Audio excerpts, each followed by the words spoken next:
بسم الله الرحمن الرحيم.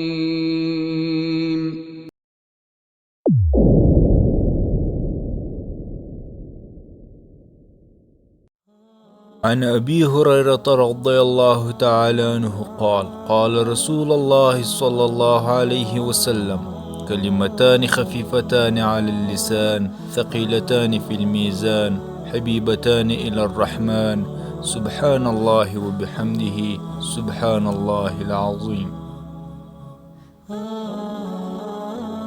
لا حضرت ابی هريرة رضي الله تعالى عنه څخه روایت دی چې حضرت نبی کریم صلی الله علیه وسلم فرمایل: دوی کلمې دي چې په ژبه باندې ډېرې سپکې او وړې دي، خو د قیامت په ورځ د نیکو اعمالو په تله کې درنې دي.